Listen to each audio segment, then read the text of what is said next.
तो अब हम लोग करते हैं कि हमने फाइनेंशियल बनाना सीख लिए थे, अब हम देखते हैं कि ऑडिट रिपोर्ट किसी क्लाइंट की कैसे प्रिपेयर करते हैं। ठीक है, तो ऑडिट रिपोर्ट के लिए हमारा एक फॉर्म जाता है, फॉर्म 3CP 3CD। तो हम जीनियस में आएंगे।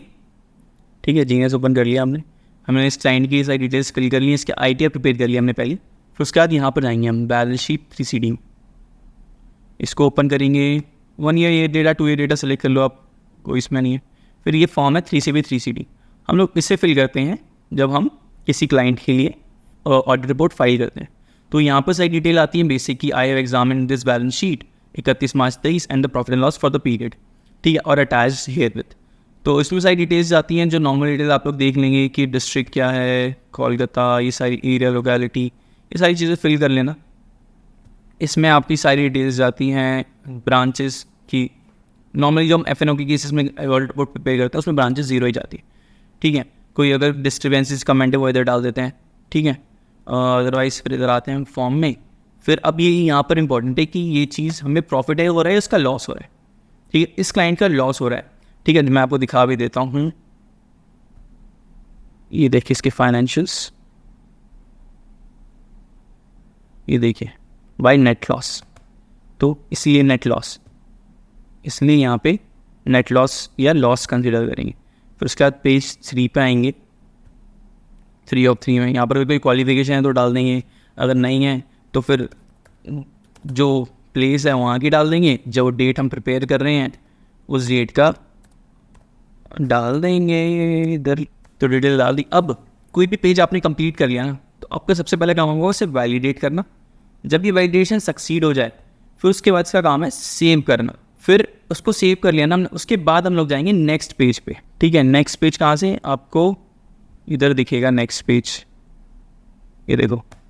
फिर हम नेक्स्ट पेज पे आए, अब आएंगे। फिर उसके बाद किसी भी पेज को सबसे पहले वैलिडेट करेंगे, फिर सेव करेंगे। अब जो सेकंड पेज पे डिटेल जाती है वो इधर जाती हैं ये वाली डिटेल्स कि नेम ऑफ एसएससी की डिटेल जाती हैं।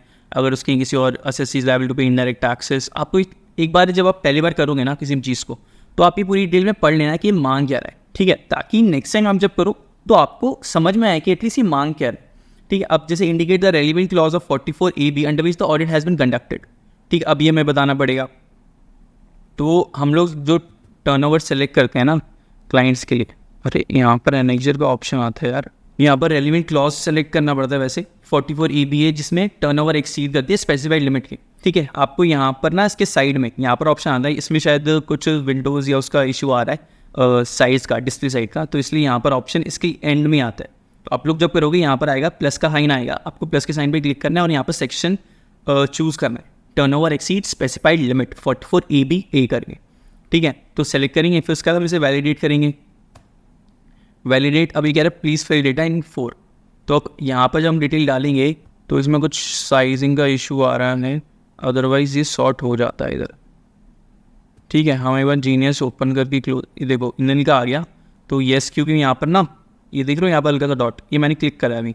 तो ऐसे यहाँ पर भी आता है कि येस का, और यहाँ पर सेलेक्ट करना पड़ता है। तो ऐसे आप कोई भी चीज़ खोलोगे, आप कोई भी पेज खोलोगे, ठीक है, आपको ये सारी डिटेल डालनी पड़ेंगी, एसएससी है नहीं है। ठीक है, ये नॉट एप्लीकेबल है या नहीं है तो यहाँ पर नील करके मत छोड़ देना, यहाँ पर इसको क्लिक करना प्रॉपर्ली नॉट एप्लीकेबल। ठीक है, नेचर ऑफ बिजनेस, यहाँ पर नेचर ऑफ बिजनेस डालते हैं तो इसलिए हम नॉट एप्लीकेबल तो नहीं जाएगा ऑफकोर्स, मैं आपको बताया। अब यहाँ पर एनेक्जर आप चूज़ करेंगे, फिर उसके बाद यहाँ पर डिटेल डालेंगे। देखो यहाँ पर भी डिस्प्ले का कुछ इशू आ, अदरवाइज हम उसका सेक्टर सेलेक्ट करते हैं कि क्या है उसका।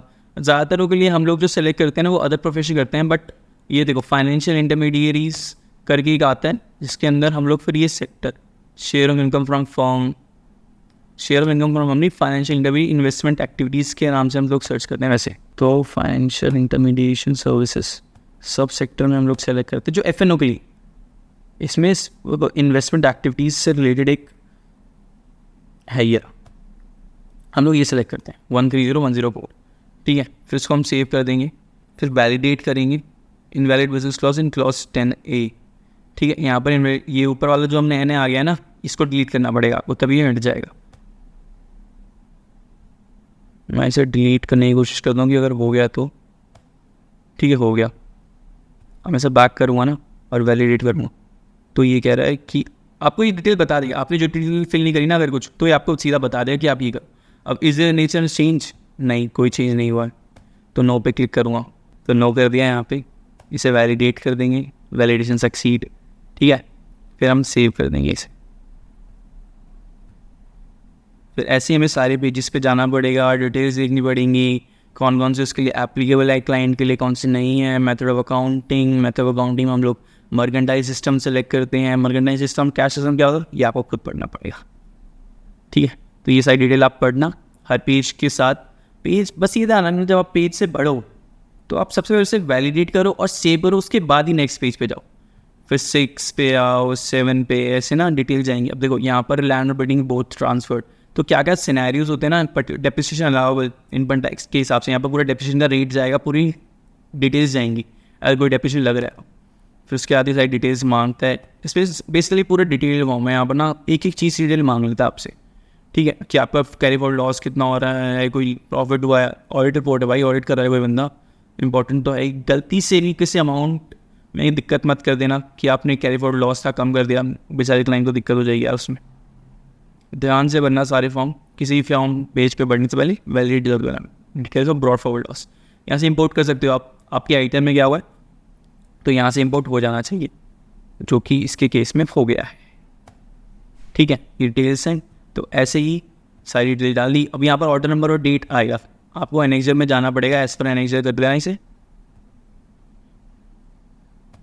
एनेक्सर में जाना, अब यहाँ पर ऑर्डर नंबर और डेट और अमाउंट, ये दोनों कॉलम आपको फिल करने पड़ेगी, उसके बाद ये सेव होगा, ठीक है। ऑर्डर नंबर में आपको एक्नॉलेजमेंट नंबर डालना पड़ेगा, इस ईयर का असेसमेंट 21-22 का एक्नॉलेजमेंट नंबर, और डेट जब वो फाइल हुआ है, और रिमार्क्स में आप कुछ भी डाल देना, ठीक है। बेसिकली हम लोग इन्हें डाल देते हैं कि कुछ है नहीं हमारे पास रिमार्क्स, ठीक है, तो इसलिए हम लोग ये डालेंगे। अब जब मैं वैलिडेट करूँगा ये ओके नहीं बताएगा, ये देखो इनकम्प्लीट है, 32 इज़ इनकम्प्लीट, ये यार ये वाला है 32, तो इसीलिए हमें ऑर्डर नंबर और डेट वो डालनी पड़ेगी क्लाइंट से, तो आपको वहाँ पर डालनी पड़ेगी, इनकम टैक्स सर्च कर लेना अकाउंट नंबर क्या है और डेट क्या है। तो ऐसे ही हम लोग सारी चीज़ें बढ़ते जाएंगे। एडमिसिबल डिडक्शंस ये भी इंपोर्ट कर लेता है, वैसे आप लोग इंपोर्ट कर देना, ये देखो इंपोर्ट कर लिया इसने इजी। जिस केस में इंपोर्ट नहीं करा तो आपको चेक करना पड़ेगा, नहीं तो आपको मैनुअली डाल देना। ज़्यादातर 90% इंपोर्ट कर लेता है, 99%।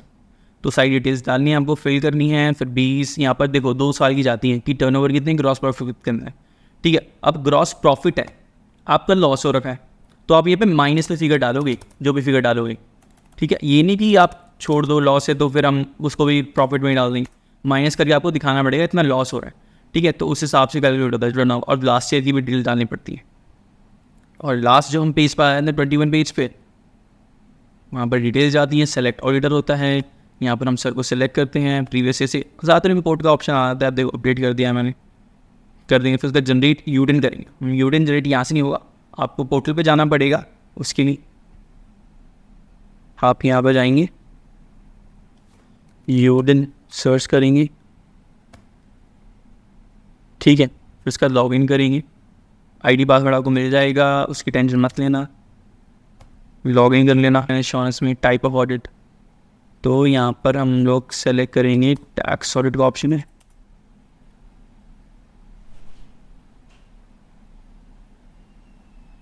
ये sorry GST and tax audit का ऑप्शन है यहाँ हमारे पास स्पेसिफिकली, तो हम लोग यहाँ पर आएंगे। अब यहाँ पर फॉर्म 3CB 3CD का ऑप्शन होगा, ठीक है, तो हम वो सेलेक्ट करेंगे। ये देखो मेरा यहाँ पर जो हमने सेलेक्ट, याद है हमने एक सेक्शन इधर डाला था, यहाँ पर हम जो सेक्शन डालेंगे ना, हमें वही सेक्शन यहाँ पर भी चूज़ करना पड़ेगा फॉर्म 3CB के लिए, ठीक है।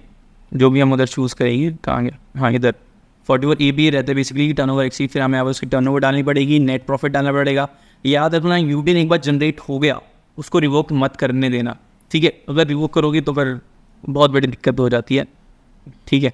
तो इसलिए यूडिन ध्यान से जनरेट करना, फिगर्स 2 बारी चेक कर लेना अपनी साइड से, WDV फिक्स कुछ नहीं है तो 0 डाल देना, असेसमेंट ईयर सही से डालना, पैन सही से डालना, ठीक है। फिर उसके बाद हम सर से OTP लेके यूडिन जनरेट करता है, और वो यूडिन उसकी फाइनेंशियल जाता है। यूडिन का मतलब आपको पता ही होगा, वैसे कोई भी डॉक्यूमेंट अगर ऑडिट कर रहे हैं ना एक CA, तो उसका एक यूनिक डॉक्यूमेंट आइडेंटिफिकेशन नंबर होता है यूडिन, ठीक है, हर डॉक्यूमेंट के लिए। कोई अगर किसी को भी देखना होगा ना, फॉर एग्जांपल मैं बैंक में जा रहा हूँ, यूडिन सबमिट करूँगा कि मेरे फाइनेंशियल्स में इतना इतना है, तो बैंक वो यूडिन सर्च करेगा ना, उसको सारी डिटेल मिल जाएंगी, तो वो वहाँ से श्योर हो जाएगा कि हाँ आपने कुछ हेर फेर नहीं करी।